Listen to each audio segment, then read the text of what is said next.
There's nothing to worry about, the two men thought as they approached a fire on a country lane. It was 1:50 a.m. on the 6th of November 1930, and the men were walking home from a bonfire night dance in Northampton, England. Bonfire night, which is sometimes referred to as Guy Fawkes Night or Fireworks Night, takes place every year on the 5th of November in the United Kingdom.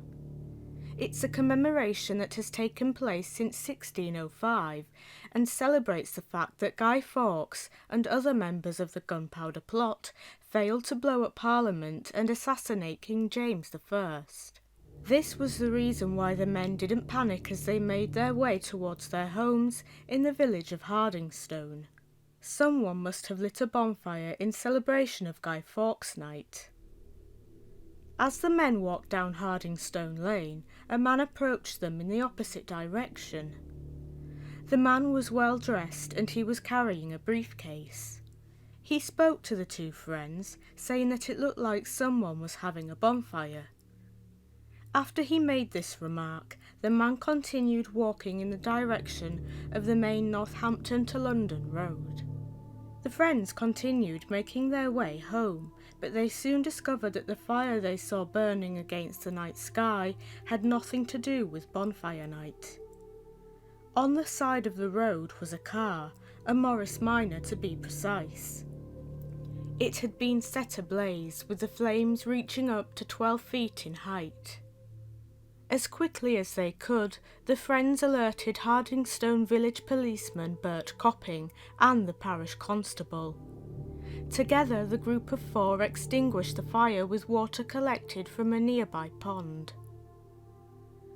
Once the fire had been extinguished, PC Copping peered into the car. A rugby ball was on the front seat, or so Copping thought. When he looked again, Copping realised he was looking at a head. Lying across the front seat was a body, with the head positioned on the driver's seat. The right arm had been burnt off at the elbow. When word came that the man in the car had been murdered, the case made it into the national newspapers. The victim was around the age of 30 and, due to the condition of his lungs, he likely worked in a dusty environment. Spectroscopic tests were used to analyse the victim's blood, and this, coupled with a microscopic examination of his air passages, showed the man was alive but unconscious when the fire began. A wooden mallet found near the car had 3 human hairs attached to it. A joint on the feeding pipe between the petrol tank and the carburettor of the car had been loosened before the fire began. Petrol was able to flow into and beneath the car. The man died within 30 seconds of the fire starting. Investigators were certain that they were dealing with arson and murder. The Morris Minor's rear number plate was mostly undamaged. The car belonged to a man called Alfred Rouse. Armed with this information, along with a few scraps of clothes and a wallet that contained 30 shillings, the police visited Alfred's home on Buxted Road in London. There they spoke to his wife, Lily, and she was asked to help in the identification of the victim, but due to the condition of the body, she wasn't allowed to see the man. Lily said that Alfred left home at 8:30 p.m. on the 5th of November to attend a business meeting in Leicester. Lily thought that Alfred had come home at a time she mistook to be 2 a.m. the next morning. Lily confirmed that the scraps of clothing looked like garments her husband wore, although she couldn't be certain. The wallet, however, did belong to Alfred. Alfred Rouse was born on the 6th of April 1894 on Milkwood Road, Herne Hill, London. His father, Walter, was English and worked as a hosier. His mother was from Ireland and sources say she was an actress. Alfred's mother left the family in 1900. From then on, Walter's sister helped to raise the children. Alfred belonged to the Church of England and left school at the age of 14. His first job saw him working for an estate agent as an office assistant. After this, he spent 5 years at a textile manufacturing company. Alfred was a man of many talents. He was a trained carpenter, played the violin, piano and mandolin, and was able to sing.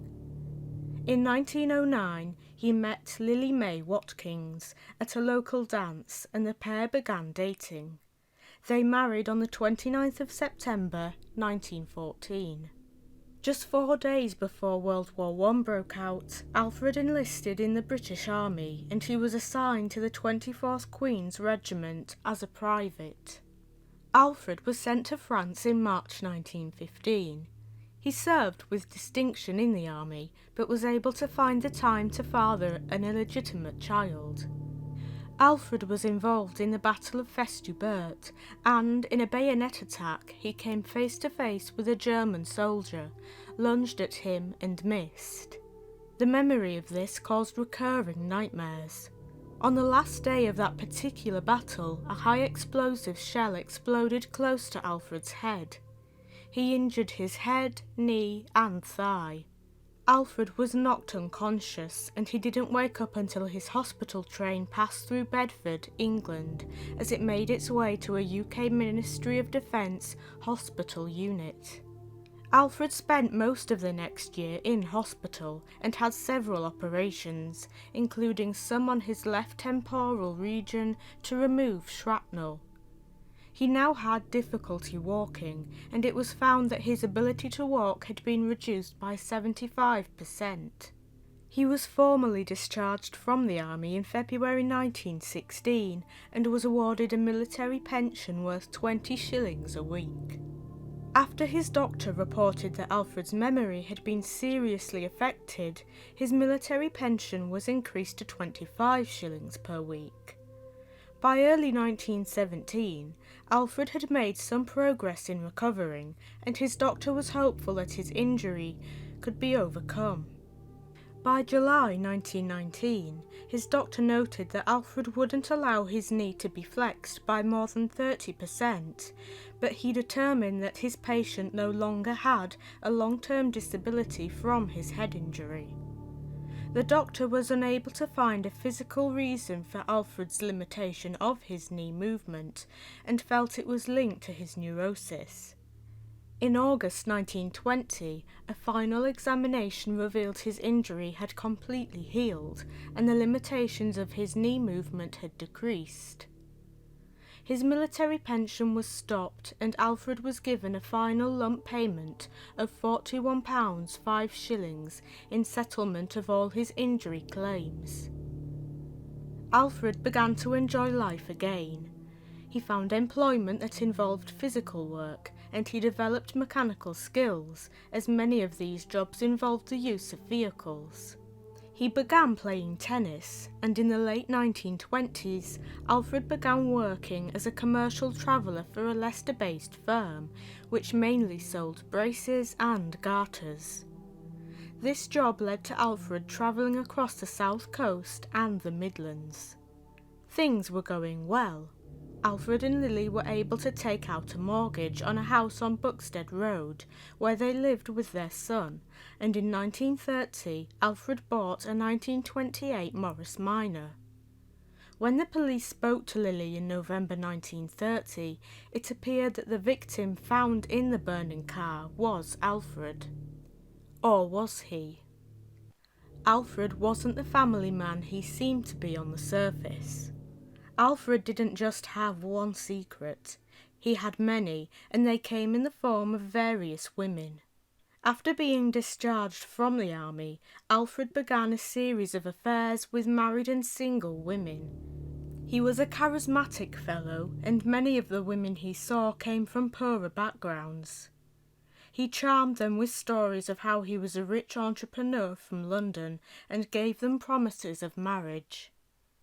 Alfred met many of these women through his work. He got a teenager from Edinburgh pregnant and left her on her own to give birth in a home for unwed mothers. In 1925, he met a domestic servant called Nellie Tucker. In 1928, Nellie gave birth to a girl. When she found out she was pregnant again in the summer of 1930, Nellie was expecting Alfred to marry her. Then there was Phyllis Jenkins, a woman from Wales who was carrying Alfred's child. Phyllis was also expecting to marry Alfred. When the affairs and child support claims began to weigh down on Alfred, he decided it was time to start over. Alfred decided to fake his own death. He wanted to ensure the financial well-being of Lily and their son, so he took out a life insurance policy worth £1,000.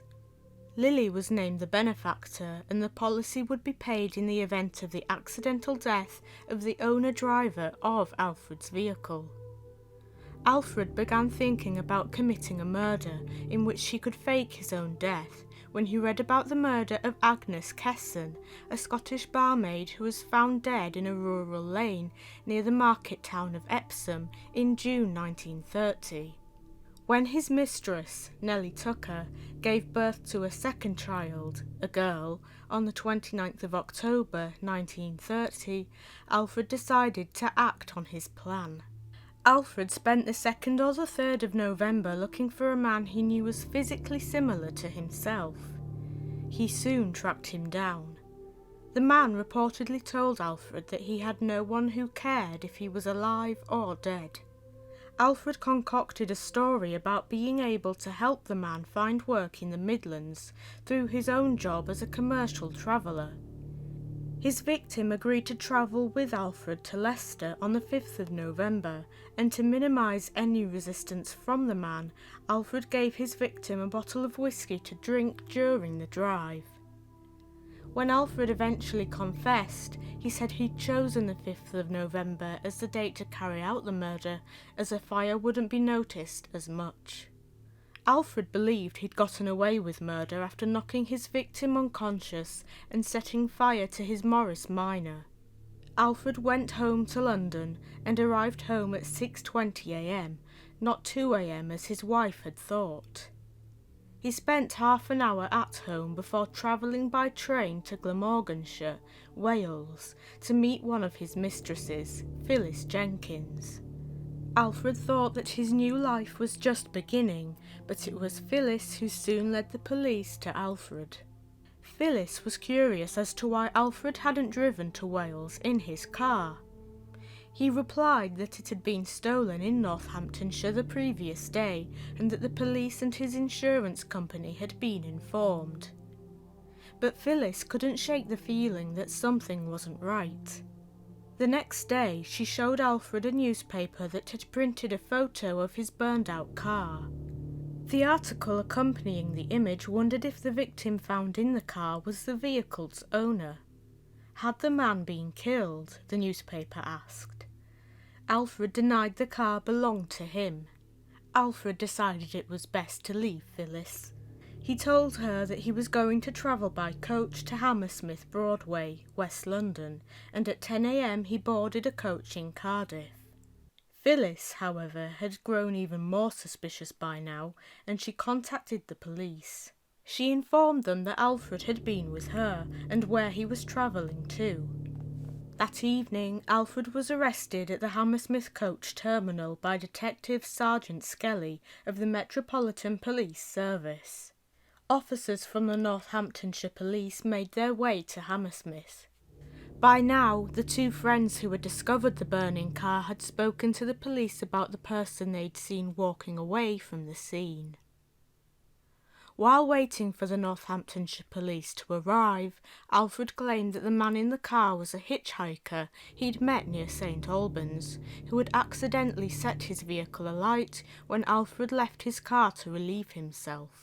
Alfred also said that he was on his way to Scotland Yard to confess to his crime when he was arrested. Eventually, Alfred was taken to a police station in Northamptonshire, where he gave a slightly different story. Alfred said he found his victim hitchhiking along the Great North Road to the Midlands and decided to give the man a lift. Alfred got lost, adding that this was how he had ended up on Hardingstone Lane. On that country lane, he stopped the car so he could relieve himself and asked his victim, whom he'd given a cigar to fill the car's petrol tank from a can in the boot. The next thing Alfred knew, the Morris Minor was ablaze and the hitchhiker was trapped inside. Alfred said he tried to open the car door but couldn't because of the intense flames. This, said Alfred, was when he panicked and fled. He stuck to this story even when confronted with forensic evidence. Before the month of November ended, Alfred was charged with murder. Alfred's trial began at the Northampton Winter Assizes on the 26th of January 1931. Judge George John Talbot presided. When asked to confirm his age, Alfred said, "I have always understood that I was 36, but I have no proof of that." Alfred pled not guilty, keeping up his story that the man's death had been an accident. Alfred testified in his own defence, with any contradictions he made pointed out to him. The defence had an engineer testify that excessive heat in a burning car would result in a loosening of the feeding pipe joint. In the eyes of the defence, this meant that the victim may have accidentally set the Morris Minor on fire. The prosecution, however, dismissed this theory. They argued that Alfred, weighed down by several mistresses and the child support claims they made against him, decided to fake his own death as he wanted to start over. 3 of his mistresses testified for the prosecution. At least 2 experts testified on behalf of the prosecution that the feeding pipe joint had been deliberately loosened. When the prosecution gave the carburettor to Alfred, he became nervous. The men who had conducted the autopsy also testified for the prosecution. Sir Bernard Spilsbury and Dr. Eric Shaw stated that the victim had been alive and unconscious when the blaze started. They argued that the mallet found near the car had been used by Alfred to hit his victim on the head. Spilsbury's testimony didn't end there. Spilsbury said that a clothing fragment found on the victim came from a section of the fork on the trousers the victim had been wearing, and that the scraps of clothing had been doused in petrol. For the prosecution, this testimony supported their argument that Alfred had soaked his victim and his car in petrol before he started the fire. For the defence, this meant that the victim had spilled petrol on himself by accident. After 6 days, the jury retired to consider their verdict. The deliberations lasted 25 minutes. Alfred Rouse was found unanimously guilty of murder.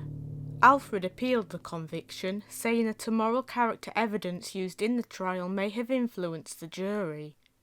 His appeal was rejected. His fate had been sealed. Alfred would be paying a visit to the gallows. In the days running up to his execution, his wife Lily and 2 of his mistresses visited Alfred. On the 10th of March 1931, Alfred was hanged at Bedford Jail. Not long after his execution, the Daily Sketch published a letter written by Alfred. In the letter, Alfred admitted his guilt. He said he drove his victim to the Midlands, encouraging him to drink the whiskey Alfred purchased for him. Once they reached Hardingstone Lane, he strangled his victim to the point of unconsciousness. After that, he loosened the feeding pipe, poured petrol on his victim and his car. He put the petrol tank in the back of the vehicle and started the fire with a match. Alfred had intended to walk to Northampton and travel to Scotland, where he would start a new life. But when he encountered the 2 friends walking home from a bonfire night dance, he realised that people would know he wasn't the victim in the car. He went home, pretending his car had been stolen, and then went to visit Phyllis Jenkins in Wales. As we already know, he was arrested soon after. Who was Alfred's victim? No one knows. Alfred said he never asked his victim for his name, as he didn't have a reason to. Alfred did, however, give a description of his victim. The man was about 40 years old and between 5 foot 6 inches and 5 foot 8 inches tall. He had a slight Irish accent and had a boxing or sporting tattoo on his right arm. Alfred said that on the day he carried out the murder, his victim wore a light-coloured overcoat, police boots that the man said had been given to him by the London police, and he carried a sports diary. As of 2017, 12 families whose loved ones vanished around 1930 have been ruled out as relatives of the victim, thanks to DNA testing on tissue samples taken from the victim. A grave at St Edmund's Church in Hardingstone is the resting place of the unidentified man. He was buried there after residents of the village covered the cost of his funeral. A metal box containing newspaper accounts of Alfred Rouse's trial was placed in the grave with him. Hope remains that people with connections to London and Leicester will continue to come forward for DNA testing, so that the victim's memorial marker will no longer have to read, "In memory of an unknown man."